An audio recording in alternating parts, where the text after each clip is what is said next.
Doctor साहब तव्हां मुंहिंजी घरवारी खे ॾिसो, हिन खे सुबुह खां वठी रुगो मथे के चक्कर ऐं उल्टी पई अचे। चेक कयो। जी बा।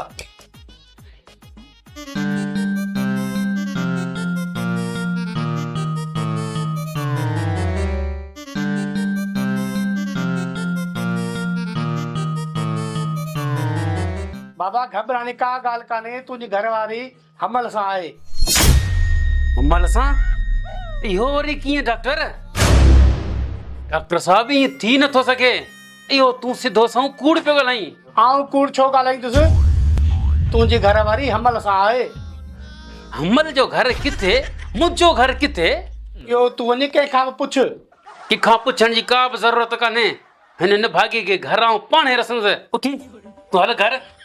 डॉक्टर बाक़ी मां हिन हमल खे ॾिसंदुसि। हल हल। कोन छॾी ज़रूरत की थी न हमल न। मां हिन हमल खे ज़िंदगी भर जो सबक सेखारींदुसि। तूं त सदाई बेवकूफ़ आहीं। छा ॻाल्हि आहे? छा ते न्याणी हे तंग कयो अथई?